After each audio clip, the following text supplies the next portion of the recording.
Boa noite, meus irmãos. Boa noite. Eu vou pedir aos irmãos para ficar de pé, nós vamos estar orando para nós darmos início a mais um estudo sobre as cartas, do livro do Apocalipse. Que Deus venha abençoar, que Ele possa nos orientar, esclarecer nossas mentes e abrir o nosso entendimento. Como sempre eu digo, vocês podem perguntar se houver alguma dúvida, porque pode ser que alguma coisa fique mais complicada, então os irmãos podem ficar à vontade para perguntar.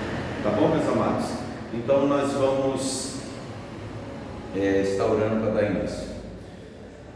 Pai Santo, Pai bendito, na Tua presença nós nos colocamos, Pai, grato pela oportunidade de estarmos juntos como igreja, Pai, Te adorando, Te bendizendo, em comunhão com meus irmãos, Pai. Pedimos que o Senhor venha abençoar esse estudo esta noite, que o Senhor venha revelar graça, misericórdia, usar da instrumentalidade, Senhor Jesus, para abençoar nossas palavras, as nossas intenções, e que nós possamos, na medida do possível, expressar toda a Tua santa e bendita vontade. Pai, guia-nos, Senhor Jesus, a essas cartas, Pai, a esse livro, Pai, porque ele, assim como todos os outros livros, Senhor, ele vem para nos orientar, para nos direcionar, para que nós possamos entender a Tua santa e bendita palavra. Pai, nós somos gratos por tudo, nos méritos do nosso Senhor e Salvador Jesus Cristo. Amém. Irmãos, livro de Apocalipse, capítulo 1, do verso 4 até o verso 20. Eu vou rememorar algumas coisas a partir do verso 4, tá bom? Para que nós tenhamos mais clareza a respeito das coisas, e assim que nós fizermos isso, nós já vamos seguir adiante. Nós vamos ter que abrir bastante as nossas Bíblias, então os irmãos estejam preparados para isso, porque ora eu vou pedir algumas leituras, ora eu vou pedir que vocês leiam, tá bom? Então, na medida do possível, nós vamos fazer isso. Vamos fazer a leitura do verso 4 ao verso 20? Vamos lá? João, às 7 igrejas que se encontram na Ásia, graça e paz a vós outros, da parte daquele que é, que era e há de vir, da parte dos 7 Espíritos que se acham diante do seu trono, e da parte de Jesus Cristo, a fiel testemunha, o primogênito dos mortos, o soberano dos reis da terra, aquele que nos ama e pelo seu sangue nos libertou dos nossos pecados e nos constituiu reino, sacerdote para o seu Deus e Pai, e a glória e o domínio pelos séculos dos séculos. Amém. Eis que vem com as nuvens, e todo olho o verá, até quanto os transpassaram, e todas as tribos da terra se lamentarão sobre ele, certamente. Amém. Eu sou o Alfa e o Ômega, diz o Senhor Deus, aquele que é, aquele que era e há de vir, o Todo-Poderoso. Eu, João, irmão vosso, companheiro na tribulação, no reino e na perseverança com Jesus, na perseverança em Jesus, achei-me na ilha chamada Patmos, por causa da palavra de Deus e do testemunho de Jesus. Achei-me em espírito no dia do Senhor, e ouvi por detrás de mim grande voz como de trombeta, dizendo: o que vês, escreve em livro, e manda às 7 igrejas: Éfeso, Esmirna, Pérgamo, Tiatira, Sardes, Filadélfia e Laodiceia. Voltei-me para ver com quem falava comigo, e voltando vi 7 candeeiros de ouro, e no meio dos candeeiros um semelhante ao Filho do Homem, com vestes talares, e cingindo a altura do peito como uma cinta de ouro. Sua cabeça e cabelos eram brancos como a alva lã, como neve, os olhos como chama de fogo, e os pés semelhantes ao bronze polido, como que refinado numa fornalha, a voz como a voz de muitas águas. Tinha na mão direita 7 estrelas, e da boca saía uma espada afiada de 2 gumes, e o seu rosto brilhava como o sol da sua força. Quando vi, caiu a seus pés como morto. Porém pôs sobre mim a mão direita, dizendo: não temas, Eu sou o primeiro e o último, aquele que vive, estive morto, mas eis que estou vivo pelos séculos dos séculos, e tenho a chave da morte e do inferno. Escreve, pois, as coisas que vistes, as que são e as que hão de acontecer depois destas. Quanto ao mistério das 7 estrelas que vistes na minha mão direita e os 7 candeeiros de ouro, as 7 estrelas são os anjos das 7 igrejas e os 7 candeeiros são as igrejas. Amém? Poder sentar. Oh Jesus, vamos que vamos? Irmãos, hoje eu vou tentar ser o mais didático possível, à medida que, se vocês verem que alguma coisa foi rápido demais, vocês, por favor, me parem e falem: pastor, calma, o que é isso aí mesmo? Tá bom? Irmãos, eu vou começar frase por frase, lembrando mais uma vez, irmãos, vou fazer um resumo do livro do Apocalipse. Se vocês acompanharam essa leitura aqui comigo, do verso 1 até o verso 7, ele é o resumo de todas as cartas de Apocalipse.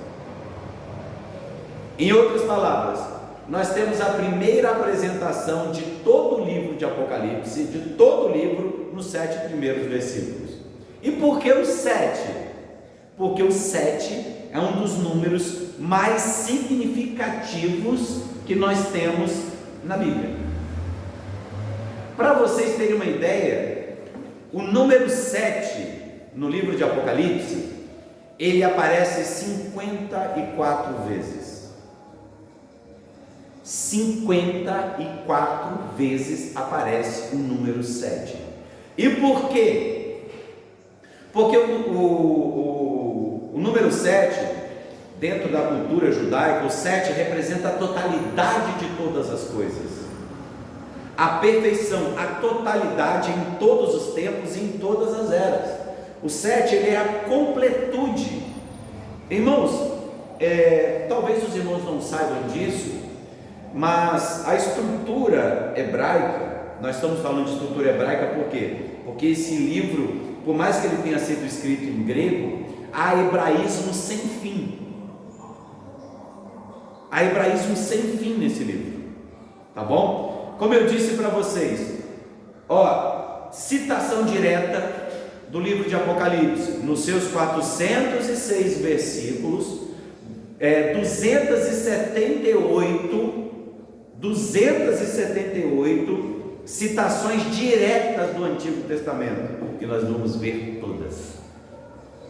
278 citações diretas. E você sabe quantas citações indiretas nós temos do livro de Apocalipse ao Antigo Testamento? 530 aproximadamente. Mais uma vez, irmãos, há mais Antigo Testamento no livro de Apocalipse do que em todo o Novo Testamento. Então nós estamos falando de um livro que foi escrito na língua grega, mas cheia de hebraísmos e textos sobre o Antigo Testamento. E a gematria judaica, irmãos, é o seguinte: cada letra do alfabeto da língua hebraica, ela representa um número em específico. E há uma visão a respeito das interpretações bíblicas. Por exemplo, entre alguns rabinos, há 4 níveis de entendimento sobre as Escrituras. Primeiro, uma leitura simples e literal, tá? Depois dessa leitura simples e literal, nós temos a literatura simbólica. Na verdade, irmãos, é a famosa alegoria, tá? Na verdade, primeiro nós temos uma leitura simples. Segundo, nós temos uma literatura simples, mas hermeneuticamente interpretativa, de texto. A terceira visão, nós temos a visão alegórica, tá? Que é a chamada Midrash, que na verdade é alegoria pura. Eles chegam a conclusões de texto que só Jesus na causa, tá bom? E ainda tem a quarta, que é a gematria. E essa gematria, ela é a somatória dos números, das letras, e cada número faz isso, faz aquilo, irmãos, enfim.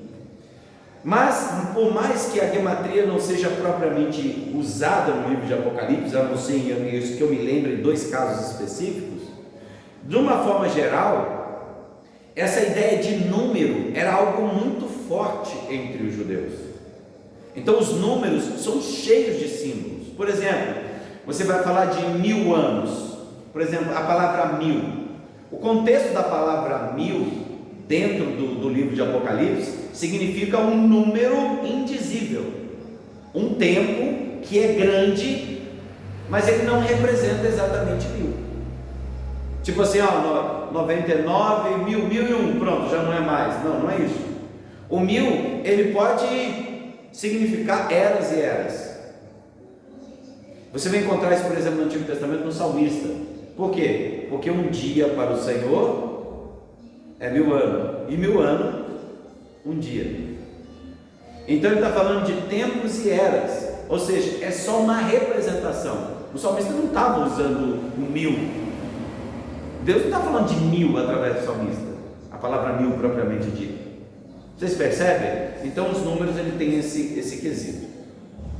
Então, irmãos, voltando aqui, o que nós estamos percebendo? Que do verso 1 até o verso 7, você tem a apresentação do livro, você tem as admoestações, você vê o julgamento de Deus, e ao mesmo tempo você vê a volta de Jesus. Está vendo aqui, verso 7: eis que vem com as nuvens, e todo olho verá, até quantos transpassaram, e todas as tribos de toda a terra se lamentarão sobre ele, certamente. Amém. Ou seja, juízo final. Então, a partir de agora, o que você vai perceber? Que a apresentação do livro do Apocalipse, ele é assim, ele apresenta um texto cru. Depois que ele apresenta esse texto cru, ele vai começar a ampliar esse texto. E depois que ele ampliar uma vez, ele vai ampliar mais outra vez. Depois que ele ampliar outra vez, ele vai ampliar mais outra vez. Então, o livro vai ficando rico em detalhes. E essa reapresentação do livro vai acontecer, adivinha quantas vezes? 7. Então o livro do Apocalipse, ele é um paralelismo progressivo. Ele apresenta o assunto e ele cria paralelos desse assunto, só que mais abrangente. Depois, quando ele ficar um pouco mais abrangente, ele vai apresentar o mesmo assunto, abrindo mais. E depois ele vai apresentar abrindo mais, até chegar o dia final, o escatom, ou seja, a volta de Cristo final. Então vocês percebem? E eu vou apontar isso. Vocês vão perceber que os textos é um eterno rememorar, é um eterno recontar. E eu vou mostrar isso com o passar do tempo, e vocês mesmos vão lembrar disso. Tá bom? Porque olha, a primeira apresentação, teve o quê?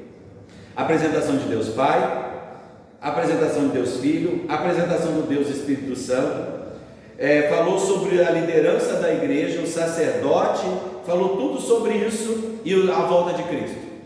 Nós vimos isso até no verso 7. E a partir do verso 8, você vai ver de novo o quê? Olha só, eu sou o Alfa e o Ômega, diz o Senhor Deus, aquele que é, aquele que era e há de vir, o Todo-Poderoso. O verso 8, irmãos, está começando aonde de novo? A apresentação do próprio Deus novamente, que está acontecendo no versículo 5. Então vocês vão ver um eterno relembrar. É como eu disse, uma pedra que é jogada no lago. Você vê que da primeira onda surge a segunda, surge a terceira, surge a quarta, surge a quinta, e essas ondas vão se abrindo. Vamos lá. Primeiro texto da Bíblia, primeiro versículo, que é o versículo 4. João, às 7 igrejas que se encontram na Ásia, graça e paz a vós outros da parte daquele que é, que era e há de vir, e da parte dos 7 espíritos que se acham diante do trono. Vamos lá, primeira coisa, João, as 7 igrejas que estão na Ásia. Irmãos, primeiramente, não é o continente asiático, tá? Não tem nada a ver com a Ásia, não tem nada a ver com o chinês, não tem nada a ver com o coreano, tá bom? Não tem nada a ver com isso. A Ásia, irmãos, é a parte oriental de Roma, da província romana, tá bom? É uma áreazinha que tem lá na província, que ela era formada por várias cidades, e dentro dessas várias cidades existem essas 7 igrejas. Para começo de conversa, irmãos, não tinha só 7 igrejas lá, tá bom? Tinham muito mais que 7 igrejas. Então, por que são citadas as 7 igrejas da Ásia Menor? Vocês sabem por que, irmãos, que são citadas as 7 igrejas? Porque existia uma via principal romana que ia para a Ásia Menor, ou seja, uma estrada romana. E adivinha onde essa estrada romana passava? Era a estrada principal dessas 7 cidades. Então é mais ou menos a rota do correio. Em outras palavras, era o caminho natural para a entrega das cartas. Ou seja, não precisava andar a pé, não precisava fazer nada. Era uma estrada romana que ela seguia de carruagem, você andava com ela. Rua romana por quê? Por causa da Pax Romana, ela era uma rua segura. Ela era pavimentada, ela era certinha. Então, ela era um destinatário comum. Mas havia muito mais cidades e havia muito mais igrejas lá. Então, o 7 é por causa de quê? As 7 igrejas. Porque essas 7 igrejas representavam a totalidade de todas as igrejas. Então, o 7, ele é representativo. Não é literalmente um 7. Então, irmãos, nós vamos entender que a maioria, 90% do que é dito aqui, não há uma literalidade. E nós vamos entender o porquê disso, na medida que o próprio livro vai se apresentar. Irmãos, a Ásia Menor ela é uma província proconsular da Ásia, isso é, a parte oriental da Ásia Menor. Das 7 igrejas, ela começa em Éfeso, a mais próxima, e é talvez a mais amada por João. E essa caminhada parece que era um círculo, e essas cidades elas não distavam uma da outra mais do que 50 quilômetros, ou seja, era relativamente próxima uma da outra. Então, irmãos, nós vamos observar, a primeira coisa que se observa ao ler Apocalipse é a quantidade do grupo de 7 que os livros contêm. São 7 grupos de 7 principais, mas há ainda outros. Então, para resumir, que é muita coisa, o número 7 em Apocalipse aparece em 11 capítulos e 54 vezes. São muitas referências o número 7 na Bíblia, e tem o significado de plenitude, perfeição, totalidade, algo acabado, finalizado, perfeito. Eu vou mostrar a divisão, tá? Tem as 7 igrejas do Apocalipse, as 7 cartas do Apocalipse, os 7 Espíritos de Deus, as 7 bem-aventuranças, os 7 selos, as 7 trombetas e as 7 taças. Isso é só a divisão principal, fora as secundárias, que vão totalizar em 54 vezes que vai aparecer. Aqui nós começamos com uma saudação: graça e paz seja convosco da parte daquele que é, e o que era, e o que há de vir. A primeira pergunta que eu vou fazer para os irmãos hoje: isso lembra alguma coisa para vocês? Graça e paz seja convosco da parte daquele que é, e o que era, e o que há de vir. De quem que nós estamos falando aqui? Nós estamos falando de Deus, né, irmãos? Do próprio Deus. Aquele que é, aquele que era e o que há de vir. Então, a primeira menção que temos aqui traz a ideia de que o João, ele é um cônsul, um embaixador, trazendo a mensagem do grande rei. E não só isso, quando isso irá acontecer e o pacto que foi feito. Indiretamente está fazendo menção à eleição de Moisés e do pacto de Deus com o seu povo, afirmando isso de forma miraculosa, ou seja, através de sinais, garantindo o seu poder sobre todas as coisas. O Apocalipse é uma releitura de Êxodo. Lembra quando Moisés, ele chegou, e quando Deus chamou Moisés, depois que ele viu a sarça ardendo, ele falou: tá, tudo bem, Senhor, mas quem eu vou dizer que me enviou? Aí ele disse o quê? O grande eu sou te enviou. Irmão, se vocês lembrarem, o tetragrama, que o pessoal chama de Yahvé, de Yahvé, enfim, aquelas palavras ali, ela traz a conotação, adivinha de quê? Passado, presente e futuro. Então, o próprio tetragrama significa passado, presente e futuro. E não só isso, ele junto, a tradução eu sou o que sou, pode ser traduzido que eu serei o que serei, ou eu continuamente me revelarei à medida em que vocês forem revelados a mim. Esse é o sentido. Eu me revelo para vocês com o passar do tempo.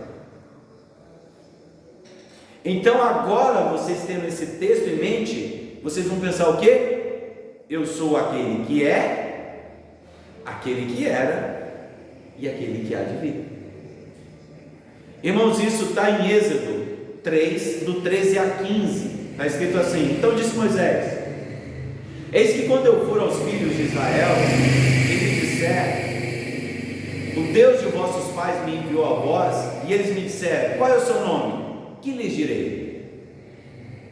Você está vendo que a apresentação da carta apresenta quem? Um Deus Todo-Poderoso. Apresentou Jesus Cristo, apresentou o Filho e Espírito Santo, que é o Jesus, que é o Deus Pai, apresentou o Espírito Santo e apresentou Jesus, que nós fizemos a leitura da carta.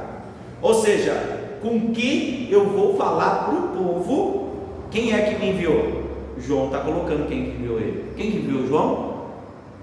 Está aqui, o Todo-Poderoso. Ó, aquele que nos ama e pelo seu sangue nos libertou dos nossos pecados. Eu vim da parte de Jesus, a fiel testemunha, o primogênito dos mortos, o soberano de Deus sobre a terra. O que ele está fazendo?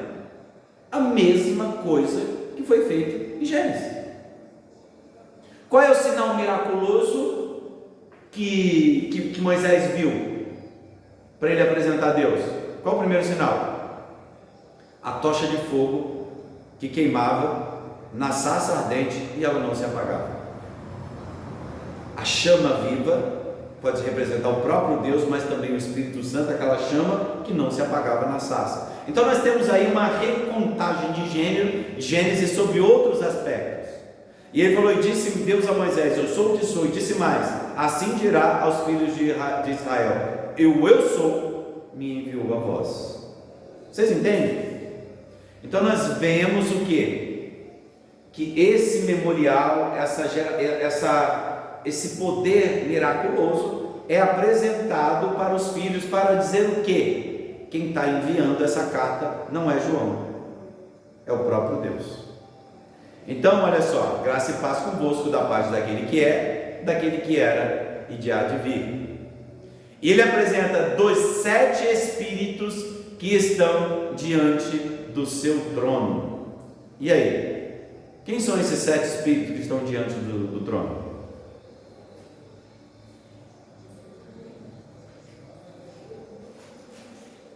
Vocês sabem, irmãos, quem são esses 7 espíritos? Vocês têm uma ideia de quem são esses 7 espíritos que estão diante do trono?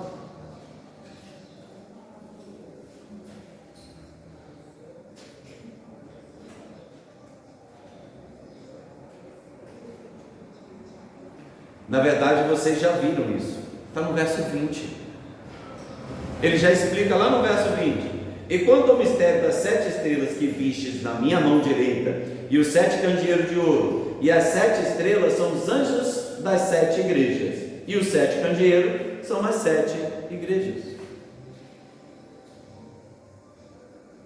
Os 7 espíritos que se encontram diante do trono é o próprio Espírito Santo de Deus que está diante do trono. Ele é revelado juntamente com o Pai.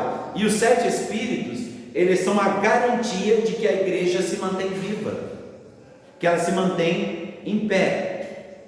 Olha só, como nós dissemos anterior, o 7, tá? Reflete a obra perfeita do Espírito Santo, a sua plenitude, operações e influências no mundo e na igreja.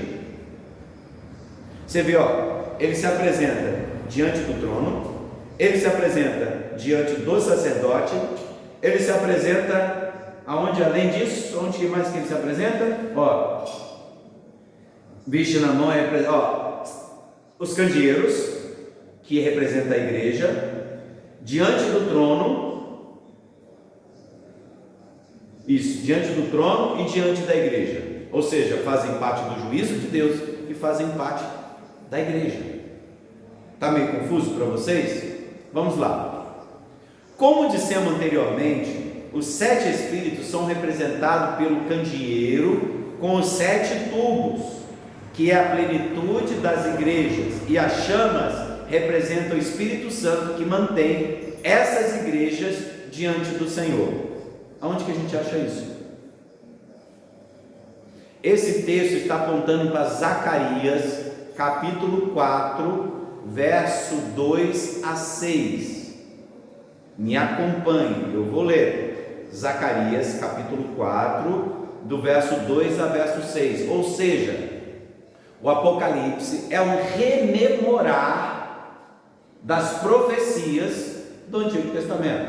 Está escrito assim, Zacarias capítulo 4, verso 2 a 6. E disse-me: o que vês? E eu disse: olho, e eis que vejo um castiçal todo de ouro, e um vaso de azeite no seu topo, com as suas 7 lâmpadas. Tubos e lâmpadas é a mesma coisa, tá? Tá vendo? E os 7 canudos. Lembra tubo, canudos? Um para cada uma das lâmpadas que estão no seu topo, e por cima dele 2 oliveiras, uma à direita do vaso de azeite e a outra à esquerda. E respondi dizendo ao anjo que falava comigo: Senhor meu, o que é isso? Bom, eu também não tinha entendido. Então, se vocês não entenderam, o profeta também não entendeu. E ele perguntou: o que é isso, Senhor? Aí ele vai responder. Então respondeu o anjo que falava comigo, dizendo-me: não sabes tu o que é isso? E eu disse: não sei, meu Senhor. E respondeu-me: esta é a palavra do Senhor a Zorobabel, dizendo: não por força nem por violência, mas pelo meu espírito, diz o Senhor dos exércitos.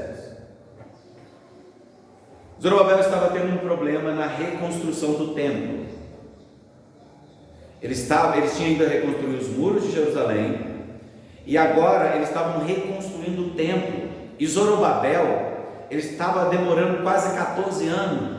Houve um espaço de tempo para recuperar o templo de quase 14 anos, porque várias forças se levantaram contra eles. Os samaritanos se levantaram contra eles. Por isso que os samaritanos são inimigos dos judeus, tá? Por causa desse momento da história. Os samaritanos, que era uma raça mista, tá? Que era povo de Deus misturado, eles estavam impedindo a reconstrução. E não só eles também, os persas também, alguma liderança persa não queria que Jerusalém fosse reconstruída, nem o templo. Mas aí o que acontece? No templo, o templo ainda não estava reconstruído, mas existia um candelabro, e esse candelabro ele estava aceso. Então o próprio candelabro era a representação da igreja. E o que mantinha o candelabro como igreja era ele estar aceso. Por quê, irmãos? Porque o candelabro dentro do templo, ele tinha que ficar aceso quanto tempo? 24 horas por dia. Por quê? Porque o fogo representava o Espírito de Deus naquele lugar. Então, enquanto a chama estivesse acesa, isso significa que ali se servia ao Senhor. Ou seja, o Espírito Santo estava ali. Aí ele falou: nem por força, nem por violência, mas sim pelo meu Espírito. Ou seja, era o Espírito de Deus que garantia a existência da igreja. Por exemplo, se eu tirar tudo daqui, mas se eu colocar um púlpito aqui, o que isso significa? O que é uma igreja? Porque nós estamos reunidos em serviço a Deus. Então a garantia de que a igreja estava em pé era o que? A menorá, ou seja, o candelabro aceso. Isso significava que era a plenitude da igreja, que o Espírito Santo estava guardando essa igreja. Em outras palavras, é o Espírito Santo que garante a vida da igreja. É isso. Então, os 7 Espíritos que estão diante do seu trono, na verdade, é o próprio Espírito Santo.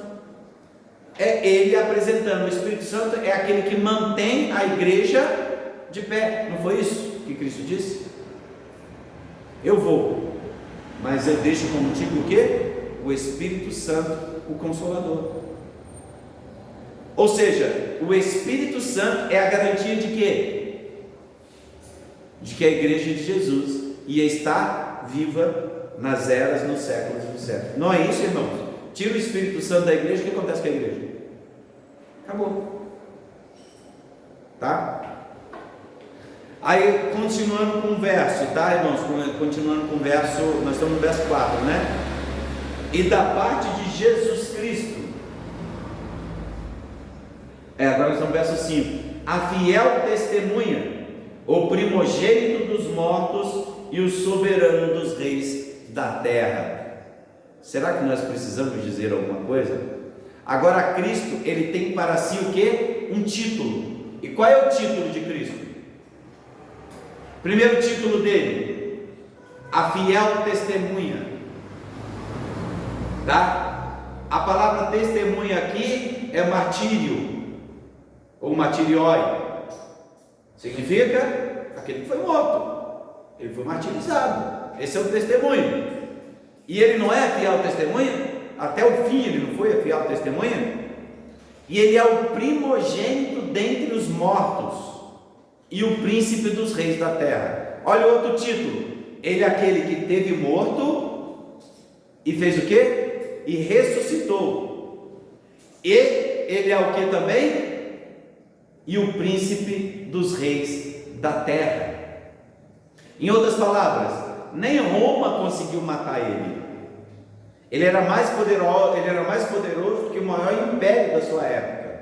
Então ele é o quê? Ele é o príncipe dos reis da terra. Então ele é aquele que venceu. Esse é outro título dele. E aquele título mais importante, aquele que nos amou e em seu sangue nos lavou dos nossos pecados. Note que a sequência aqui é diretamente daquela que conhecemos através da Trindade, tá? Ou seja, Pai, Filho e Espírito Santo. Você está vendo que esses dois versos está apresentando, primeiro apresentou Deus Pai, e depois apresentou o Espírito Santo através do fogo que estava em cima dos candeeiros, e agora está apresentando quem? Jesus Cristo. Então ele está apresentando aquilo que nós conhecemos como Trindade hoje, é apresentada não na ordem que nós estamos acostumados, tipo Pai, Filho e Espírito Santo, mas ele está apresentando os três. Por que ele está apresentando desse jeito? Primeiro Deus Pai, depois o Espírito Santo e depois Cristo. Vocês sabiam que até isso está fazendo uma citação do Antigo Testamento? Essa ordem. Por isso, irmãos, se eu for trabalhar exaustivamente o texto, vai ter um verso que eu vou achar 5 citações no Antigo Testamento, e a gente não vai poder ver todas, tá? Note que a sequência aqui ela é diferente daquela que conhecemos através da Trindade, Pai, Filho e Espírito Santo. Isso se deve ao posicionamento dos elementos nos santos dos santos no tabernáculo. Vocês vão perceber, Deus nos céus, assentado sobre os querubins. Vocês lembram que tinha a arca e que Deus visitava a arca? Então a arca era um local onde que Deus visitava os homens. A arca era o quê? Um portal entre Deus e os homens. E tinha como seu mediador quem? O sacerdote. Só que Deus está acima do céu, sentado entre os querubins. E a tampa da menorá tem o quê? 2 querubins. Então Deus está acima do querubim. E o que ficava na frente da arca? Adivinha o que, irmãos? A menorá, o candeeiro de 7 tubos. Ou seja, Deus Pai, em frente tinha quem? Deus Espírito Santo, representado sobre a menorá, com as suas 7 tubos, suas 7 chamas acesas, e tinha a arca. E quem é a arca? Fazendo uma analogia, é o próprio Cristo, porque não tinha a tampa, que é o propiciatório, e o sangue de Jesus Cristo foi derramado aonde? Na tampa do propiciatório. Para quê? Para que Deus Pai, através do Espírito Santo, olhasse para nós. Então até essa posição está apontando para aquilo que acontecia no Santos dos Santos. É a Trindade apresentada como se está dentro do Santos dos Santos. Gente, que loucura, né? Ou seja, Ele é o que? O primogênito entre os mortos, o príncipe da terra, aquele que nos amou e com que o seu sangue lavou dos nossos pecados. Por isso que está nessa sequência. Muito legal, né? Você começar a perceber essas coisas. E continua: e nos fez reis e sacerdote para o seu Deus Pai, a Ele a glória, o poder para todo sempre. Amém. Irmãos, e nos fez reis e sacerdote para Deus e seu Pai. Ou seja, Cristo, Ele nos fez o que? Reis e sacerdote para Deus e seu Pai.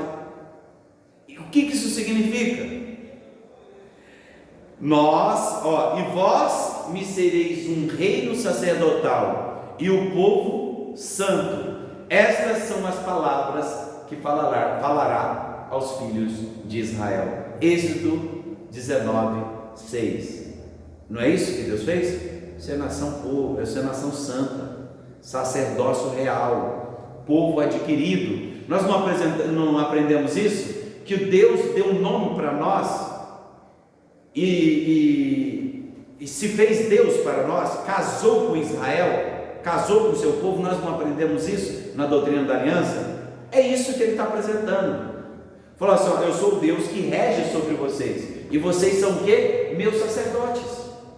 Agora vocês são os meus reis.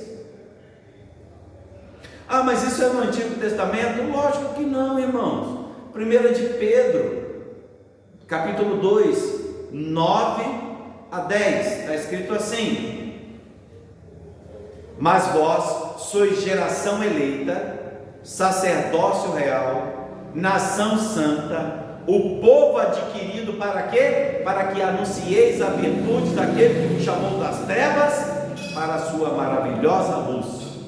Vós que em outro tempo não erais povo, mas agora sois povo de Deus. Não que tinhais alcançado misericórdia, mas agora alcançaste misericórdia. Vocês estão entendendo que de novo está apontando para o Antigo Testamento? E Pedro, já sabendo disso, ele fez o mesmo apontamento. Então nós estamos tratando disso, tá bom? Nós somos reis e sacerdotes. Reis no sentido de que nós reinamos com Cristo. Assim como Davi reinava por Deus, nós reinamos por Cristo, tá? Sendo Ele o nosso cabeça. Seguindo então, verso 7: eis que vem com as nuvens, e todo o olho o verá. Não é isso? Eis que vem com as nuvens. Eu vou já parar aqui, já vou fazer uma citação. Irmãos, essa palavra eis que vem com as nuvens, você já viu isso em algum lugar? A não ser em Apocalipse?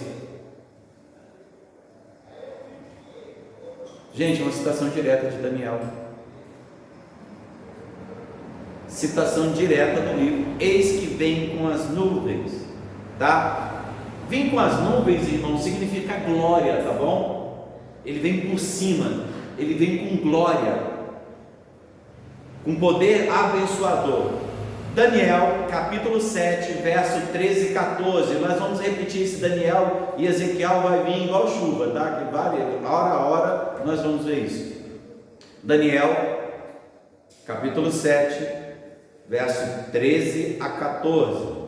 Está escrito assim: e eu estava olhando nas minhas visões da noite, eis que vinha nas nuvens do céu um como o filho do homem, e dirigiu-se ao ancião de dias. Quem é o ancião de dias, irmãos? E o fizeram chegar até ele, e foi-lhe dado o quê? O domínio, a honra, o reino, para que todos os povos, nações e línguas o servissem, e o seu domínio é um domínio eterno, que não passará, e o seu reino é tal, que não será destruído. De quem que nós estamos falando aqui, irmãos? De Jesus, que ele não reinará, irmãos, entenda bem, ele reina, ele não reinará. Lembra que Cristo, ele subiu ao céu, está sentado aonde? À destra. Se ele está sentado onde?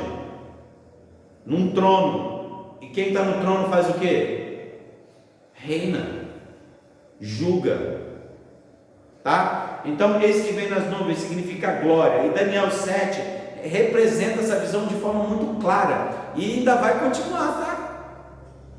Ele não só é citado em Daniel, como também ele é citado em Ezequiel, capítulo 1, verso 4. Olhei, e eis que um vento tempestuoso vinha de norte, e uma grande nuvem com um fogo envolvendo-se nela, e um resplendor ao seu redor, e no meio dela havia uma coisa como que cor de âmbar, que saíam do meio do fogo. Agora está falando do poder, da glória e do poder das nuvens, ou seja, ele vem nas nuvens. Você vê que o texto sempre está apontando para trás. Irmãos, não se interpreta Apocalipse com coisas que estão acontecendo hoje, se interpreta com Apocalipse com as citações que o próprio Apocalipse faz. Aí olha só a afirmação, ó, e eles que vêm como nas nuvens, até os mesmos que os transpassaram, e todas as tribos da terra se lamentarão sobre ele. Sim, amém.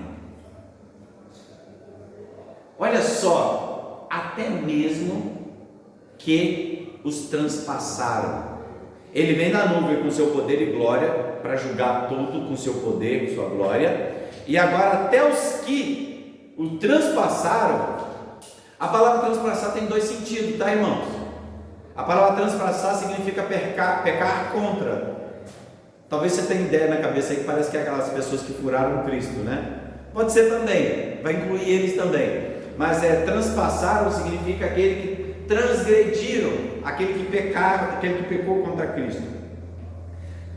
E de todas as tribos da terra se lamentarão, irmãos. De todas as tribos da terra. A palavra tribos aqui, uma tradução correta seria etnias, ou seja, todas as nações da terra se lamentarão sobre ele. As pessoas ficam vendo Apocalipse, irmãos, como se Apocalipse acontecesse só aqui no Ocidente, as tribulações só aqui no Ocidente, os sinais só aqui no Ocidente. Eu falei para vocês, mas que abençoado de livro é esse que só tem revelação para o Ocidente? E os crentes do Oriente? Então esse é o problema de ficar procurando sinais fora da Bíblia, que você pode interpretar do jeito que você quiser, e não é assim que a Bíblia nos ensina. Então olha só, essa passagem, até mesmo que estão passados, está, sabe aonde, irmãos? No livro de Sofonias. Nossa, gente, tem esse negócio na minha Bíblia? Tem, os profetas menores. Sofonias, está perto de Naum, está perto aí desses nomes estranhos aí, Abacuque, Naum, está aí Amós, está tudo ali perto, tá bom? Sofonias capítulo 1, verso 14 e verso 15, está escrito assim: O grande dia do Senhor está perto. Sim, está perto. E se apressa muito. Amarga é a voz do dia do Senhor. Clamará ali o poderoso. E naquele dia será o dia de indignação, dia de tribulação e de angústia, dia de alvoroço e de assolação, dia de treva e de escuridão, dia de nuvens e dia de densas trevas. É isso. Esse é o grande dia do Senhor. Ou seja, as tribos se lamentarão. Nuvens e escuridão estão ao redor dele. Justiça e juízo são a base do seu trono. Um fogo vai diante dele e abrasa os seus inimigos em redor. Os seus relâmpagos iluminam o mundo. A terra viu e tremeu. Os montes derretem como cera na presença do Senhor, na presença do Senhor de toda a terra. Isso está em Salmos 97, do 5 a 2. O que é isso, irmãos?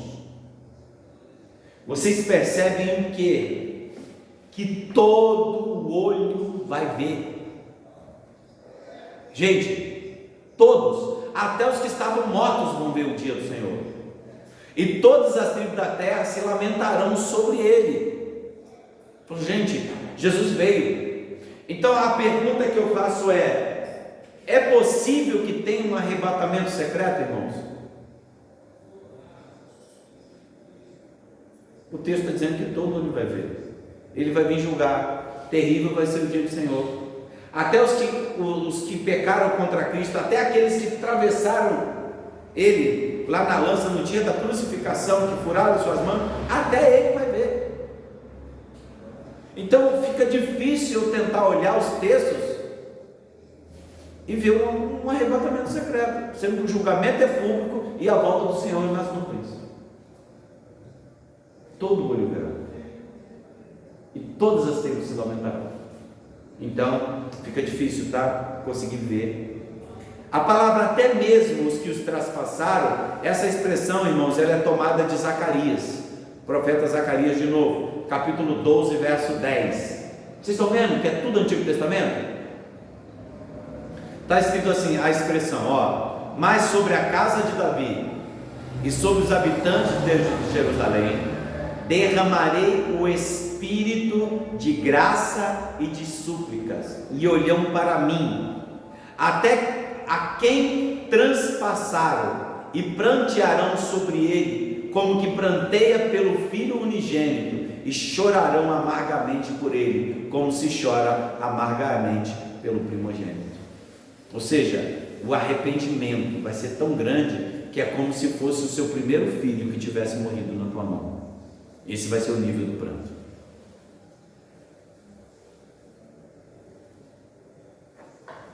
Vocês entendem? Até quem os transpassou vai ser o choro, vai ser esse, tá? Então você vê uma expressão também do Antigo Testamento. E de todas as tribos da terra se lamentarão sobre ele. Mais uma vez, Zacarias, capítulo 12, verso 10. Continuando, tá? De todas as tribos da terra se lamentarão sobre ele. Está escrito assim: mas sobre a casa de Davi e sobre os habitantes de Jerusalém derramamento. Isso aí acabei de ler, né, irmãos? É isso mesmo, desculpa, aqui eu acabei tocando aqui. Vamos lá. Logo depois disso, ele vai apresentar aqui quem ele é. Verso 8: eu sou o Alfa e o Ômega, o princípio e o fim, diz o Senhor. O que é, o que era e o que há de vir, o Todo-Poderoso. Irmãos, nós sabemos que qual é a primeira letra do alfabeto grego? É o alfa. E qual é a última? O ômega. E ele mesmo explica na frente: eu sou o princípio e fim. Ou seja, é um superlativo, irmãos. Ele está falando uma coisa e está reafirmando essa coisa, e depois vai afirmar de novo a mesma coisa, o superlativo. Ele vai usar 3 níveis de intensidade. Ou seja, ele vai se apresentar também como o que é, e o que era, e o que há de vir. E ele se coloca no final como que ainda? O Todo-Poderoso. Ou seja, ele usa todos os atributos para apresentar o Cristo como todo-poderoso, é aquele que vai começar a falar sobre as carnes, ou seja, a autodesignação de Cristo, tá? O Cristo invicto, o todo-poderoso.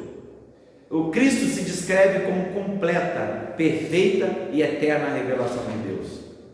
Vocês entenderam aqui? Revelação pós-revelação é Cristo se manifestando mais e mais poderoso. Agora, continuando o verso que está, o verso 9. Eu, João, que também sou vosso irmão, companheiro no que? Na aflição, no reino e perseverança. A palavra aqui perseverança é mais traduzida como paciência de Jesus Cristo. Estava na ilha chamada Patmos por causa da palavra de Deus e pelo testemunho de Jesus Cristo. E eu fui arrebatado no Espírito no dia do Senhor, e ouvi de trás de mim uma grande voz, como que de trombeta. Vamos lá, gente, é muita coisa. Jesus, o próprio João, ele se apresenta agora. Eu, João, também sou vosso irmão, companheiro no que? Na aflição, no reino e na perseverança. Irmãos, nós temos um artigo e 3 palavras: aflição, reino e perseverança. Tudo no mesmo artigo. Isso no grego quer dizer, no português já quer dizer muita coisa. Imagina no grego, está querendo dizer que essas 3 coisas fazem parte do mesmo momento. Ou seja, a igreja, ela está sofrendo aflição, tá? Perseguição. Vocês entendem? Por quê? Por causa da palavra de Jesus Cristo, tá vendo? E perseverança. Então nós encontramos aí esses verbos que ele traz a ideia de que João estava passando pela mesma coisa que os irmãos que ele está escrevendo essa carta. Então é ilusão nossa, é ilusão de algumas vertentes escatológicas dizer que nós não vamos passar pela tribulação, sendo que o próprio João se inclui nisso. Irmãos, esse período, possivelmente, eu disse para os irmãos que esse período é de Domiciano. A perseguição já tinha crescido a tal ponto que ela tinha chegado na Ásia Menor. Antes era Nero e a perseguição ela estava concentrada mais em Roma, mas nesse período da história a perseguição já tinha se alastrado por toda a Roma, não só na capital, mas na Ásia Menor também já estava a perseguição aos cristãos. Inclusive o próprio João está num lugar chamado Patmos. Por causa de quê? Ele diz aqui, por causa da palavra de Deus e pelo testemunho de Jesus Cristo. Ou seja, ele era um confessor. Ele sofria perseguição porque ele confessava a Cristo como seu suficiente Salvador. Então, irmãos, o testemunho da vida de João, sua situação e a semelhança com seus irmãos, sabendo que aquele que segue o Senhor inevitavelmente passarão por tribulação. Simples. Irmãos, para você ser perseguido hoje, já uma tribulação bem leve, digamos assim, mas para você ser perseguido hoje, é só você dizer que não é a favor da ideologia de gênero, que você não é a favor de crianças trans, que você não é a favor desse sistema político, que você concorda com a fidelidade conjugal, que você quer ter filhos e que você orgulha de ser quem você é e que você ama Jesus Cristo. Só basta isso. Você não precisa cometer nenhum crime. Só de você afirmar essas coisas, você já é perseguido. Vi uma repórter falando, gente, de arrepiar os cabelos. Uma repórter falando que 99% dos homens dizem que não se relacionaria com uma mulher trans, expressando o seu discurso de ódio. Ou seja, um homem dizer que não quer se relacionar com um homem biológico virou discurso de ódio. O fato de eu não querer ter relações sexuais com um homossexual me faz isso ser um discurso de ódio. A minha preferência já é um discurso de ódio. Você vê o tamanho absurdo que esse povo está fazendo. Ou seja, se posicionar como alguém que ama a Cristo é chamado de quê? Fundamentalista.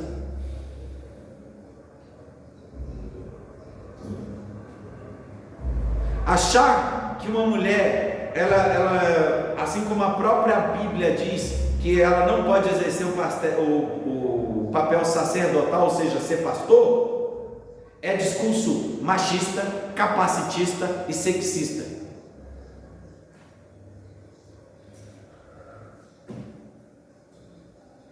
Então, para vocês verem, a perseguição, a tribulação não virá para nós por causa de um crime ou por causa de qualquer outra coisa. É só por você se posicionar da forma natural. Isso já é o suficiente para você ser perseguido. E será. E é assim que virá a tribulação, tá, irmão? Na medida que o Evangelho, as pessoas foram se posicionando, a sociedade, o sistema maligno, ele vai partir para cima de nós. Vai chegar o tempo de querer nos prender e tudo. Ou seja, eu ser casado e ter um filho vai ser discurso de ódio daqui a pouco. Não querer que meu filho seja não binário, daqui a pouco vai ser discurso de ódio. E vocês entendem? Vocês compreendem? Fazendo psicanálise, irmãos, na introdução da psicanálise, lendo os primeiros artigos que eu estava lendo, a pessoa que introduziu o material, ela perdeu 40 páginas falando sobre capitalismo, patriarcado, família tradicional, falando que isso é algo ruim. Isso é a origem das neuroses. Vocês percebem a perseguição? É isso que a sociedade está se transformando. Enfim, sigamos. E ele fala ainda: achei-me na ilha Pátimos por causa da palavra de Deus e pelo testemunho de Jesus Cristo, e fui arrebatado no Espírito no dia do Senhor, e ouvi por detrás de mim uma grande voz como trombeta. Irmãos, no dia do Senhor, a palavra dia do Senhor aqui significa o que, irmãos? Qual que é o dia do Senhor para os cristãos? Domingo. O nosso sábado do cristão é o domingo. Existem algumas seitas, irmãos, é seita, tá? Que alegam que nós temos que guardar o sábado, mas isso não existe, tá? Isso é coisa de seita judaica, tá? Ou de alguns tipos de seita que tem no Brasil, que o pessoal fica super feliz, botando o líder de seita em cima do púlpito, ainda se declarando cristão. Irmãos, por que nós entendemos que o dia do Senhor, que o próprio João declarou como o dia do Senhor, o domingo sendo o dia do Senhor, e os pais da igreja, irmãos, nessa época, nem o sistema teológico ainda, ele era insípido, ele era muito inicial, e não tinha uma estrutura teológica bem formada, mas mesmo assim, compreendia-se que esse negócio de sábado não cabia para um cristão. E quem diz isso, irmãos? Quem diz isso são os pais da igreja. São os apóstolos que dizem isso. Você vai ver as reuniões sobre domingo, que nós comemorávamos o nosso sábado desde da época do primeiro século. É pertinente ao que o nosso sábado sempre foi domingo. E eu vou ler aqui, tá, irmãos, alguns testemunhos dos pais da igreja, só para afirmar essa doutrina que as pessoas acham que é puramente reformada, mas não é. Dia do Senhor é o dia, é o sábado cristão, que é o domingo, tá? Vamos lá, irmãos, olha só. De acordo com Joseph Pipa, tá, quando diz que é difícil universalizar a atitude da igreja primitiva sobre qualquer assunto, mas sobre esse, não. Irmãos, muitas coisas é difícil você universalizar. Todo mundo pensa assim. Era muito difícil, mas se tinha uma coisa que era muito fácil de perceber, era o domingo, tá? Vou começar aqui, irmãos, por exemplo, como Inácio de Antioquia, irmãos, Sabe qual ano que Inácio nasceu? Ele nasceu em 35. Possivelmente, quando ele era criança, ele já ouvia falar de Cristo, tá bom? E ele morreu no ano 107 aproximadamente. Ou seja, no ano 100, irmãos, tá? E ele escreveu assim, ó, no ano 100, quando escreveu combatendo os judaizantes. Quem são os judaizantes? São os adventistas, são eu estou dando nome aos bois mesmo, tá, irmãos? São os adventistas, são os testemunhas de Jeová e outras religiões sabatistas, tá? Que não acredita que Jesus Cristo é Deus, ele é uma criatura e não o próprio Deus. Eu estou dando nome aos bois mesmo, tá? Ele está aqui, ó, ele mesmo dizendo, tá? Um dos pais da igreja, escreveu combatendo os judaizantes: não seja enredado por doutrinas estranhas e por velhas fábulas que nenhum proveito traz. Está falando do judaísmo. Pois se estamos vivendo até agora conforme o judaísmo, confessamos então que não recebemos a graça. Se aqueles que andam em costumes antigos vierem agora a uma nova esperança, não mais vivendo para o sábado, mas para o dia do Senhor, o domingo, no qual também nossa vida surgiu por meio da sua morte. Se tem uma coisa que não dá para discutir, é isso, tá? E sim, eles guardavam mais ou menos a mesma forma em que os sabatistas guardavam o sábado, os judaizantes, tá? Quando eles falam, isso aí foi, nossa, misericórdia. Quando eles usam essa conversa fiada de que foi, como é que chama? O Constantino que mudou o dia de sábado para domingo, é uma falta de conhecimento histórico tão grande. Esse povo tinha que fazer história da igreja, para eles lerem os documentos dos pais da igreja. Aí eles falam que foi em Constantino que se mudou o dia para domingo, porque o dia de domingo era o dia dos solos invictos. Eles inventam um monte de história, mas não é isso que nós vemos aqui. Nós estamos falando de 200 anos antes de Constantino. Pelo amor de Deus. Está aparecendo o History Channel, usando informação da avó, da tiazinha do Zap, para dar informação histórica. Tem documento que comprova isso, gente. Tem documentos históricos que comprovam isso. E mesmo assim eles ignoram o documento para criar uma narrativa, para tentar tirar o valor do que o cristianismo tem. Agora eu estou falando de Justino Mártir. Irmão, Justino Mártir é do ano 100 ao ano 165. Oh, Jesus! Ele escreveu em sua obra intitulada Apologia, ele escreveu o seguinte: e no dia chamado domingo, todos que moram na cidade e no campo se reúnem em um lugar, e as memórias dos apóstolos e os seus escritos dos profetas são lidos. Mas o domingo é o dia em que nós temos nossa assembleia comum, porque é o primeiro dia no qual Deus, tendo feito uma mudança das trevas e na matéria, fez o mundo, e Jesus Cristo, nosso Salvador, no mesmo dia ressurgiu dos mortos. Irmãos, isso é texto, é história, está lá.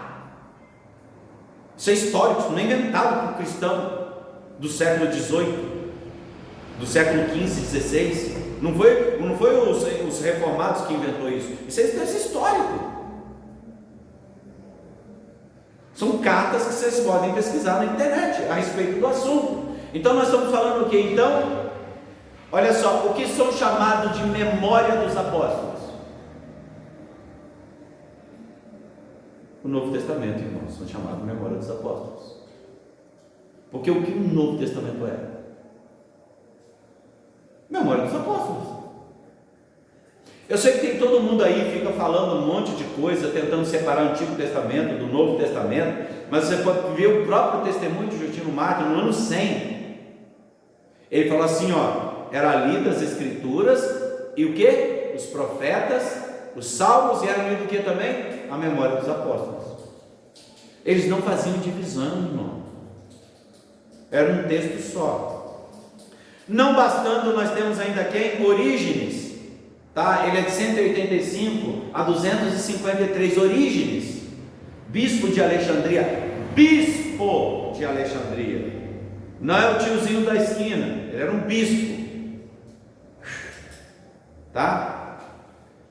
E detalhe, não tinha Constantino aqui não, tá? Bispo de Alexandria, um dos principais pastores do terceiro século, também escreveu o dia do descanso como um sábado cristão, e instigou os seus leitores a observar com piedade esse dia, deixando a observância judaica do sábado. Vejamos que o sábado deveria ser observado por um cristão, tá, irmãos? No dia do sábado deve se abster de todo prazer mundano, se você cessar, portanto, de toda a obra secular, não executar nada secular, mas se entregar aos exercícios espirituais da igreja. Ou seja, ele está falando o quê? Que o sábado cristão é guardar o domingo, cuidar da leitura, a instrução sagrada, pensar em coisas espirituais, solícito quanto ao futuro, colocando o julgamento vindouro diante dos seus olhos, não olhando para coisas presentes e visíveis, mas para aquelas que são futuras e invisíveis. Esta é a observância do domingo cristão. Vocês entenderam que os reformados não inventaram a roda? Esse negócio de guardar o domingo, isso é inventação de moda dos reformados. Não é inventação de forma não. Na história, se tem uma coisa, de muita coisa que se podia questionar, uma coisa que não dava para questionar, é que o quê? Que o culto solene era domingo, que a guarda do domingo era preservada por todo cristão. Mas se você não quiser me ouvir, ouve então João Crisóstomo, o grande pregador, o boca de ouro, o arcebispo de Constantinopla. Constantinopla é a primeira cidade cristã construída, tá? Agora já é sim, pós-Constantino, tá? Quando comenta na primeira carta de Paulo a Coríntios, olha só, nós temos aqui um homem, tá? Do século IV para o século V, interpretando a carta do apóstolo Paulo. Ele, sobre o primeiro dia da semana, ou seja, o domingo, a separação de todo o trabalho, a alma torna-se mais alegre com esse despojar. Por causa disso, fica bem a nós honrarmos como uma honra espiritual em cada dia do Senhor, que os afazeres ligados a nós como mestres sejam postos de lado em casa. Não temos dúvida de que os pais da igreja guardavam o domingo na igreja primitiva. A igreja também realizava obras de caridade, batismo, ordenação, disciplina no dia do domingo, ainda que eles não aprendessem a plenitude da correlação do domingo ao quarto mandamento. Os pais da igreja, pela tradição apostólica, pelo marco da ressurreição do Senhor Jesus Cristo, guardavam o domingo e separavam para o culto cristão. Vocês entendem? Então, interessante saber que na era dos mártires, uma confissão breve era feita depois de uma pergunta bem comprometedora: Dominico servasti?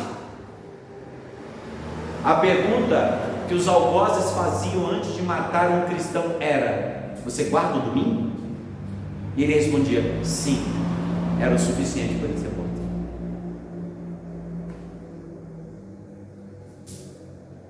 Vou falar em latim. Dominicum servastes? Vocês guardam o domingo? Sim, então morre.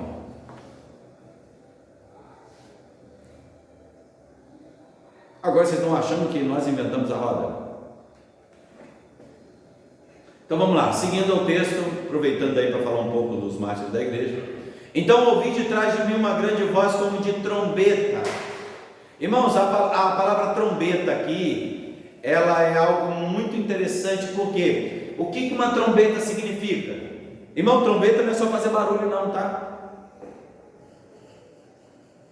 O que a trombeta é? No Novo Testamento a gente vai ver isso direto. O que a trombeta é? Sinal de que uma guerra vai começar. Ou sinal de que uma guerra vai começar, ou sinal de que o culto vai começar, porque as trombetas eram tocadas antes de começar o culto, ou antes de uma grande reunião, tá? Então, irmãos, a trombeta anuncia chamamento do seu povo para um grande evento, uma reunião solene ou uma grande guerra. Irmãos, eu não vou ler os textos, porque senão não vai dar. Tá bom? Mas está em Êxodo 19, 16, Êxodo 19, 19, Levítico 25, 9, Josué 6, 5, Isaías 51, 8 e daí vai. Então a trombeta que o João está falando aqui, ou seja, se preparem para um grande evento que vai acontecer. Apocalipse aqui, que a gente está falando aqui no verso já. Qual verso que nós estamos aqui?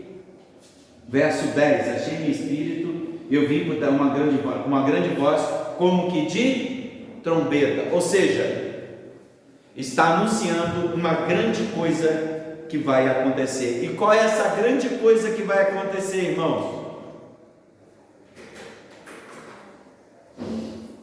Escreve em livro e manda às 7 igrejas. O grande evento que vai acontecer agora é o que? As cartas que vão ser escritas às 7 igrejas. Então, irmãos, toda essa visão mostra o domínio de Jesus sobre a igreja. Vamos lá, desculpa, irmãos, vamos lá. E virei-me para ver quem falava comigo. Onde que nós estamos aqui? Ixi, é segundo dia do Senhor, já expliquei. Está escrito aqui dizendo que vez escreve, manda 7 igrejas: Esmirna, Pérgamo, Tiatira, Sardes, Filadélfia e Laodiceia. Irmãos, eu já expliquei. Por que citou as 7 igrejas? Porque ela representa todas as igrejas, em todos os tempos, por toda a terra. Então, as situações das coisas que acontecem em cada uma dessas igrejas, ela acontece também em todas as igrejas, em todos os lugares, em todas as eras. É isso que o livro está dizendo. Então, verso 12: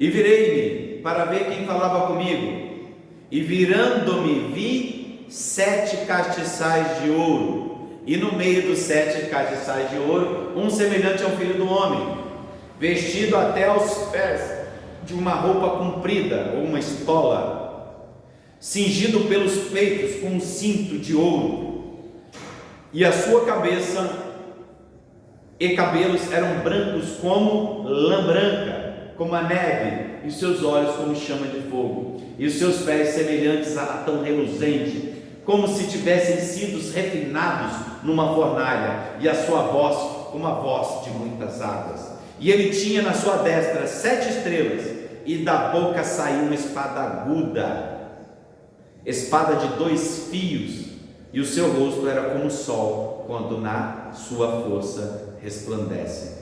Irmãos, nós vamos agora ter a repetição de quê? A trombeta anuncia quem aqui, irmãos? A trombeta está anunciando o Deus que está presente no local. A trombeta toca, e essa igreja, as 7 igrejas têm que entender o quê? Que quem se apresenta agora aqui? Deus Pai Todo-Poderoso. Você viu a imagem de Deus Pai aqui, irmãos? Apresenta aqui a imagem de Deus pleno aqui. E virei para ver quem falava comigo, e virando vi o quê? 7 castiçais de ouro. Quem são os 7 castiçais de ouro, irmãos? Quem são os 7 castiçais de ouro? A igreja. Não acabou de apresentar as 7 igrejas? Não é isso? As 7 igrejas são o quê? Os 7 castiçais de ouro. Aonde tem um castiçal, tem uma igreja. Aonde tem um púlpito, tem uma igreja. É uma parte pelo todo. Gente, agora a gente vai começar a rememorar coisas que nós já sabemos, tá? E no meio desses castiçais tinha o que, irmãos? Um semelhante ao Filho do Homem. Quem é esse semelhante ao Filho do Homem? Quem é o Filho do Homem? É o título de Jesus Cristo, mas na sua forma plena. E como é que esse semelhante ao Filho do Homem estava vestido? vestido aos pés de uma roupa comprida e cingindo no peito um cinto com ouro. O que isso significa, irmãos? Essa é a roupa de um sacerdote, é uma estola sacerdotal, e ele tinha cingido no peito uma placa que era feita de ouro e tinha várias pedras. Ele está apresentando o que? O semelhante ao Filho do Homem, ou seja, o Filho do próprio Deus, representando o sacerdócio da igreja. Nós temos 7 castiçais de ouro, irmãos. E quem é que é o sacerdote de todas as igrejas? Cristo, o Filho do Homem. Vocês entendem? E como ele está aparecendo aqui? A sua cabeça e cabelos eram brancos como uma lã branca. Significa o quê? É a visão de Deus Pai, é o ancião de dias. Cabeça branca significa aquele que passou pelo tempo, tá? E ele era aqui como a branca neve, a sua pureza era muita, e os seus olhos eram como chama de fogo. O que são os olhos de chama de fogo? É o olho do juiz, aquele que julga a intenção dos corações. O olho como chama de fogo significa que ele é o juiz que conhece intimamente a sua igreja. Ele está no meio da igreja. Ele é o ancião de dias, ele é o Todo-Poderoso, e é ele que julga. Quem? A igreja. Não é isso? Os 7 castiçais? A trombeta não apontou para a igreja, e no meio da igreja quem está aparecendo? Esse ser aqui, que é a representação do próprio Deus. E os seus pés são semelhantes a latão reluzente, como se estivesse sendo refinado numa fornalha. Isso significa pureza. O bronze no fogo é a pureza, o brilho, a pureza, tá? É como se estivesse sendo refinado numa fornalha, e a sua voz era a voz de muitas águas. Provavelmente ele está usando a expressão porque ele mora numa ilha, ele está preso numa ilha, e o mar aberto, ele bate na ilha. O que acontece? Faz aquele barulho ensurdecedor das águas batendo, fazendo aquele barulho. Por isso que ele está falando como se fosse muitas águas batendo. Então ele está usando. Nossa, no Antigo Testamento tem muitas coisas a respeito de a voz de muitas águas, mas aqui provavelmente ele está usando a referência do mar bravio batendo nas pedras. E ele tinha na sua destra 7 estrelas, e da sua boca saía uma espada de 2 fios, e o seu rosto era como o sol. O que significa o rosto como o sol? É a glória, o resplendor da glória. Porque o sol, e em que momento esse sol aparece? Olha lá, quando na sua força, ou seja, ao meio-dia. Ou seja, o rosto dele era como um sol no meio-dia, você não conseguia nem ver, de tão intenso que era, tamanha era a sua glória. E a espada, irmãos, que saía de sua boca, nós vamos falar um pouco. Guarda esse nome, Romfaia. A palavra Romfaia aqui é a espada de 2 gumes. Eu vou falar um pouco sobre ela. Então, irmãos, essa visão mostra o domínio de Jesus sobre a igreja como sacerdote e também como juiz e dominador do mundo. Ele é o grande Deus, tá? Aí você viu lá, e eu estava olhando nas minhas visões, né, irmãos? Olha só, eis que vinha nas nuvens do céu como filho do homem. Vamos lá, filho do homem, eu só vou citar, tá? Para não perder tempo, tá bom? Primeira coisa, eu vou pegar a citação do filho do homem. Essa citação está em Daniel, capítulo 7, do verso 13 ao verso 14, está escrito assim: eu estava olhando nas minhas visões de noite, e eis que vinha nas nuvens do céu, como filho do homem, dirigiu-se ao ancião de dias, e o fizeram chegar até ele, e foi-lhe dado o domínio, a honra, o reino, para que todos os povos, nações e línguas o servissem. O seu domínio é um domínio eterno, que não passará, e o seu reino é tal, que não será destruído. Gente, é a visão que nós acabamos de ver. Esse está falando de Cristo e de Deus Pai, e todos aqueles atributos que eu acabei de falar com vocês. Aí você vai encontrar no próprio Novo Testamento, o próprio Jesus dizia que o Filho do Homem é o Senhor até do sábado. O próprio Jesus usou muito esse termo nos Evangelhos.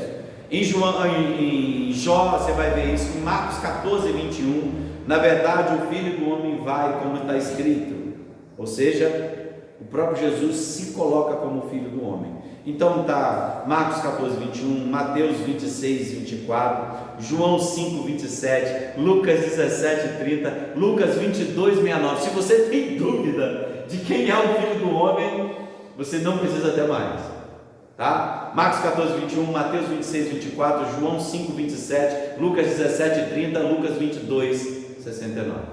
Não tem dúvida, Cristo, Ele é esse que aparece por aí, tá bom?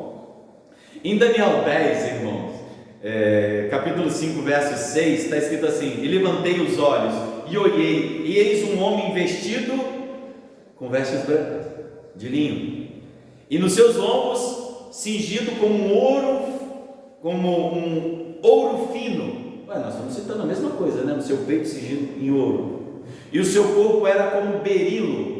Você sabe o que é berilo? É uma pedra branca, meio leitosa, que representava as pedras, as 12 pedras que marcavam um sacerdote. Gente, nós estamos falando da mesma coisa então.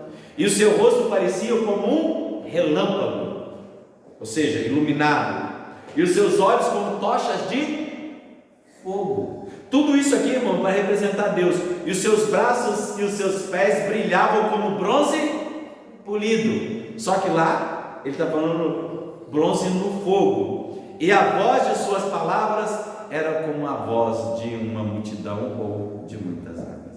Então de quem nós estamos falando? Desse mesmo texto. Daniel está apresentando Deus Todo-Poderoso. Na verdade, Daniel estava apresentando Cristo e não sabia. Ou seja, mais uma vez, o que João está citando, ele não está usando coisas do futuro para dizer quem Deus é. Ele está usando coisas do Antigo Testamento para mostrar coisas do presente que acontecerão no futuro. A sua cabeça e cabelos eram brancos como lã branca, como a neve, e os seus olhos como chama de fogo. Nós vimos aí no próprio Daniel capítulo 7 e 9: e continuei olhando até que foram postos uns tronos, e o ancião de dia se assentou, e a sua veste era branca como a neve, e o cabelo da sua cabeça como uma pura lã, e o seu trono era de chamas de fogo, e as suas rodas como de fogo ardente. Irmãos, vocês estão vendo que é a mistura dos dois textos? É a mistura dos dois textos que João está usando. Agora nós estamos falando de Daniel capítulo 7, verso 9. E a palavra: e da sua boca saía uma aguda espada de 2 fios, e o seu rosto era como o sol, quando na sua força resplandece.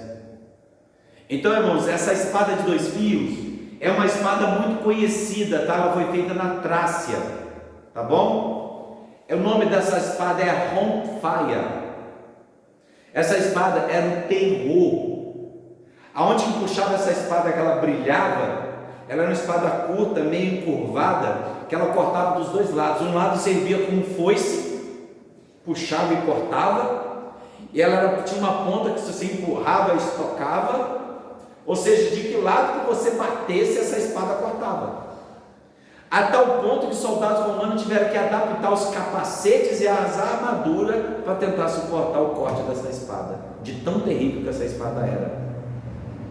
Então, irmãos, no Novo Testamento, toda vez que a palavra espada é usada, na maioria das vezes a palavra é ronfaia, tá? Ou seja, nossa, essa espada é desde 350, irmãos, antes de Cristo, tá? Era uma mega de uma espada, ou seja, era para representar a força máxima, aquilo que cortava no meio com muita facilidade, ou seja, da boca do Senhor a palavra cortava. Então, se você está achando que a pregação do Evangelho é algo que é para confortar os coraçãozinhos do pessoal, se você é o centro de Jesus, você é o centro, só se for para sentar a espada, porque aqui a boca dele é uma espada afiada de 2 gumes, ela vem para separar, ela vem para cortar, e Cristo diz isso: eu não vim para trazer paz, eu vim para trazer ronfaia. eu vim para trazer espada, eu vim para trazer corte, eu vim para separar mãe do pai, pai da mãe, filho da mãe, enfim, eu vim para separar, vim para colocar no lugar. Ou seja, Isaías, até isso que está sendo dito aqui, irmãos, dessa palavra que sai da boca aqui, é um texto que está em Isaías 11, do verso 3 ao verso 5, está escrito assim: deleitar-se-á no temor do Senhor, e ele não julgará segundo as vistas dos seus olhos, nem repreenderá segundo o ouvir dos seus ouvidos, mas julgará com justiça. Lembra que eu falei que os olhos são como chama de fogo, que julga de forma correta, que conhece a intenção dos corações? Também uma citação do texto. Mas ele julgará com justiça aos pobres, e repreenderá com equidade aos mansos da terra, e ferirá a terra com o quê? Com a vara da sua boca, e com o sopro dos seus lábios matará o ímpio, e a justiça será o cinto dos seus lombos, e a fidelidade o cinto dos seus rins. Nós vamos contar isso várias vezes, irmãos, no livro do Apocalipse. Vai estar sempre rememorando essas coisas, irmãos. E para terminar, hoje, tá escrito assim: e quando vi, caí a seus pés como morto, e ele pôs sobre mim a sua testa, dizendo: não temas, eu sou o primeiro e o último. Irmãos, o que ele está falando como primeiro e último? Ele está relembrando o texto lá atrás: eu sou o alfa e o ômega, o primeiro e o último. Por isso que eu estou falando, irmãos, Apocalipse é sempre um recontar da mesma história. Ele está falando: eu sou o primeiro e o último, só que agora ele está ampliando. É o que vivo e fui morto, mas eis que estou vivo para todo sempre. O que é isso? Ele é fiel testemunho, aquele que estava morto e ressuscitou. Ele não está dizendo a mesma coisa de novo, irmãos? Então usa a palavra amém. Eu tenho as chaves da morte e do inferno. Ou seja, ele é a primícia dos mortos, ou seja, está recontando. Escreve essas coisas que tem visto, as que são, as que depois dessas hão de acontecer, e o mistério das 7 estrelas que viste na minha destra, e dos 7 castiçais de ouro. As 7 estrelas são os anjos das 7 igrejas, e os 7 castiçais que vistes são as 7 igrejas. Eu teria que explicar essas duas coisas. Eu não sei se vai dar tempo, já deu a hora. Mas esse Apocalipse 17 a 20 aqui, irmãos, as 7 estrelas são os anjos das 7 igrejas. Eu vou demorar só mais 5 minutinhos para explicar, só para a gente encerrar o capítulo 1. Irmãos, quem são os 7 anjos da igreja, das 7 igrejas? Quem vocês podem dizer quem são os 7? Os pastores? Não, os 7 anjos da igreja. Numa tradução, da maioria das vezes, as pessoas usam uma palavra hermenêutica aí. Eles falam que os 7 anjos, irmãos, são os pastores da igreja, tá? Os 7 espíritos que são o Espírito Santo, tá? Mas então, as 7 estrelas são os anjos das 7 igrejas, tá vendo? Nós temos aqui 7 anjos, 7 estrelas, que são os 7 anjos das 7, ou seja, a completude dos anjos na completude das igrejas. Irmãos, a pergunta que eu faço, a maioria entende que é pastor, mas será? Então, irmãos, é possível que seja, tá? Os pastores mesmo, sejam homens, ou seja, homens que estão a serviço da igreja. Mas nós temos alguns problemas com isso. Por quê? Irmãos, a palavra anjo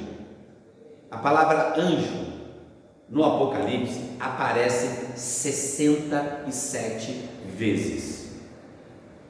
E dessas 67 vezes, nenhuma se refere a homem. E aí eu tenho dificuldade. Vocês entendem?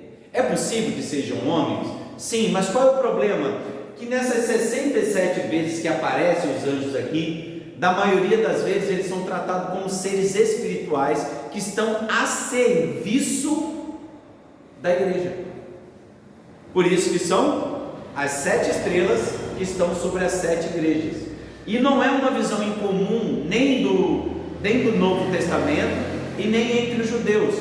Irmãos, Deus não separou um anjo para cuidar de Israel? Ele não tem um anjo exclusivo para cuidar de Israel? Qual que é o nome desse anjo, gente? É Miguel, não é, irmãos? Que é o anjo protetor de Israel. A Bíblia fala que tem um anjo, ele colocou um anjo para proteger esse lugar. Ele protege essa nação. Então, irmãos, se nós entendermos que, por exemplo, o apóstolo Paulo, quando ele vai justificar o comportamento das mulheres na igreja, ele fala para as mulheres usarem véu por causa de quê? Por causa de quê, irmãos? Que ele pede que as mulheres usem véus? Cada um tem os cabelos, né?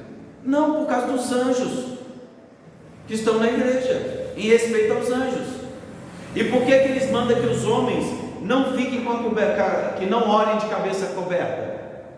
Por causa de quê? Por causa dos anjos. Então o apóstolo Paulo entendia que cada igreja tinha um anjo. Ou seja, em cada igreja que se levanta, teria um anjo. E quando você vai em Hebreus, quando ele fala a respeito dos anjos, quando ele vai ensinar a respeito dos anjos, o que ele fala a respeito dos anjos? Que são seres ministradores que estão a serviço daqueles que temem a Deus. Ou seja, aonde há um servo de Deus que ministre a palavra de Deus, tem um anjo que serve. Então, se você parar para pensar, é possível de que nós estamos falando que esses anjos aqui não sejam pessoas, mas sim anjos propriamente dito. Irmãos, eu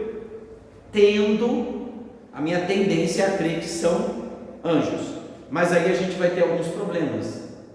Por quê? Porque quando você assume algumas posições teológicas, você tem que levar a cabo exatamente isso. Ou seja, se assim for, então as mulheres teriam que usar cobertura na igreja. Entendeu? E qual é o argumento que o apóstolo Paulo usa? Dos anjos. O argumento ali não é outro. Não é questão cultural. Ele vai argumentar que as mulheres cubram seus cabelos por causa dos anjos.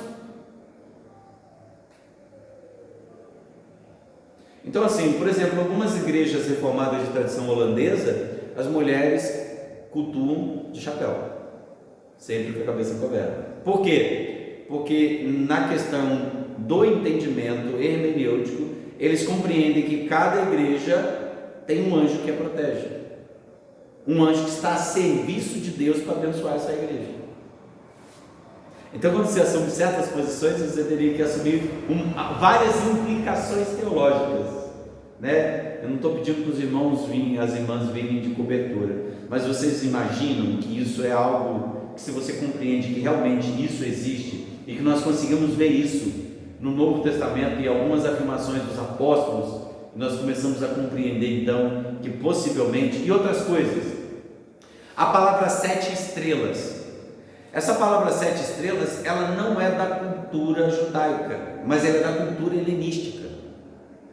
Estrelas são representações de seres celestiais, mensageiros espirituais, na cultura helenística.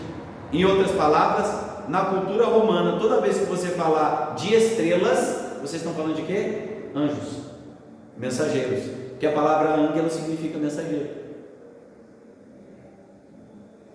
Aí nós temos duas afirmações na mesma frase.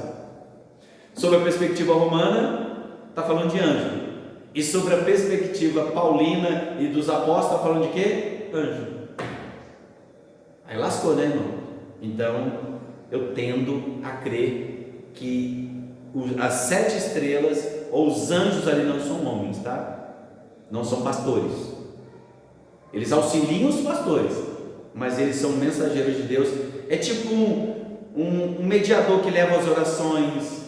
Você vai ver no Antigo Testamento que Deus colhe as lágrimas daqueles que choram diante de Deus, colhe as lágrimas em odres, e eles dão esse trabalho para o anjo, é o anjo que recolhe essas lágrimas e levam a Deus.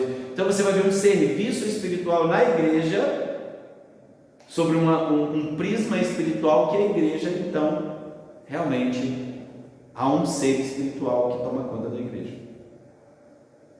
Interessante, né? Então nós temos que pensar nisso. Então, hoje nós encerramos. Então nós percebemos, então, irmãos, que o quê? Que as revelações que nós vimos até agora, todas elas se tratam do Antigo Testamento, ou seja, a leitura do Antigo Testamento para um bom entendimento do Novo Testamento. Pedir aos irmãos que fiquem de pé. Vamos estar encerrando o estudo de hoje. Apocalipse, então, de 4 a 20, nós conseguimos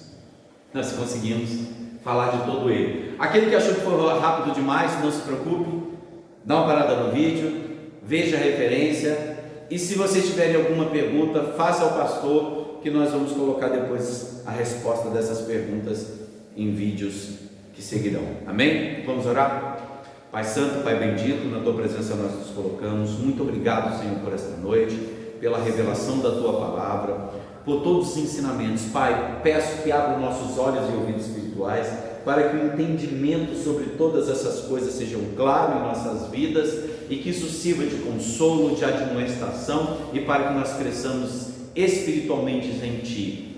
Capacita-nos no nosso entendimento e esteja conosco, é o que nós te pedimos, no nome santo do nosso Senhor e Salvador Jesus Cristo. Amém. Então, irmãos, está encerrado o culto de ensinamento esta noite. Irmãos, vão com Deus e Deus abençoe.